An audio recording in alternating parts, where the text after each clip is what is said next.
Do you have to give to receive? Let me take you on a journey through a conversation that changed the way someone saw the world, and perhaps, it will change the way you see it, too.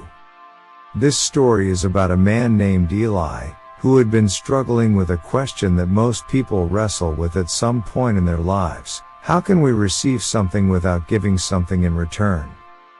He'd grown up believing that the world operated on a simple transaction: you give something to get something. For him, this meant that in order to receive anything, whether it be money, love, success, or anything else, he had to give something of equal value in return. It felt like a rule of the universe. One afternoon, as Eli sat with his longtime friend Sophia, he shared his frustrations. "Eli, Sophia, I can't shake the belief that in order to receive anything in this world, I have to give something of equal value. Whether it's money, time, or effort, it feels like I must give something first to get something in return.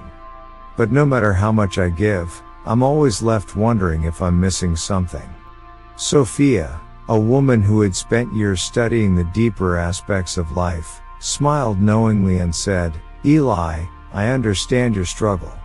Many of us live by that belief, that you must give something to receive something. But let me ask you to consider something different. What if that belief isn't true? What if life doesn't operate the way you think it does?" Eli raised an eyebrow, intrigued but unsure. "Eli, what do you mean? Are you saying that I don't need to give anything in return to get what I want? That seems impossible." Sophia's eyes softened as she spoke, her voice calm yet filled with conviction. "Sophia, you see, Eli, everything you know about giving and receiving is shaped by the thoughts you've held about how life works. Your knowledge and experience of the world don't come just from your actions, they come from your thoughts, your beliefs. But here's the key: what you believe about life shapes the experiences you have. If your thoughts are focused on the idea that you must give to get, then that belief becomes the foundation of your reality." Eli listened carefully, beginning to see the direction Sophia was taking. She continued, "Sophia, you may have wanted something for a long time, whether it's financial abundance, a fulfilling relationship, or simply peace of mind. But if your thoughts have been constantly focused on the lack of it, if you've been thinking, 'I don't have it, and I need to give more to get more,' then you're literally pushing that very thing away from you. You've created an experience where struggle seems like the only option, and over time, that struggle becomes the lens through which you see everything.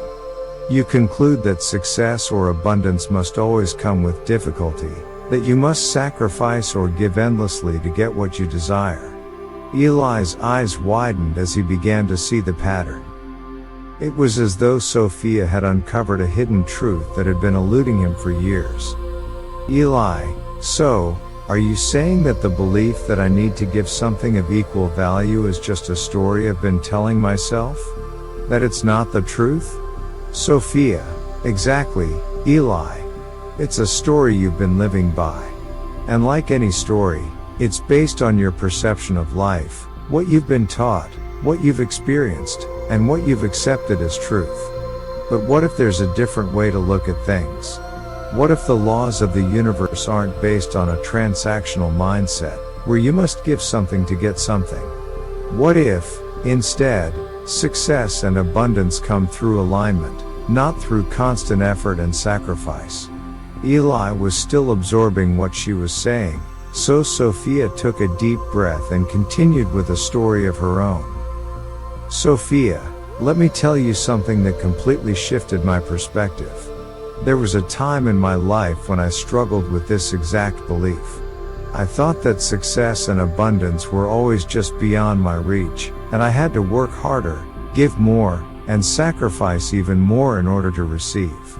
But then I realized something crucial: you are the creator of your reality. And the reality you create is built upon your thoughts and the stories you tell yourself about who you are and what you deserve." Eli leaned forward, eager to learn more. "Sophia, When you begin to understand the laws of the universe, you realize that life isn't a series of transactions where you give something in exchange for something else. No, life is a process of aligning your thoughts with your desires.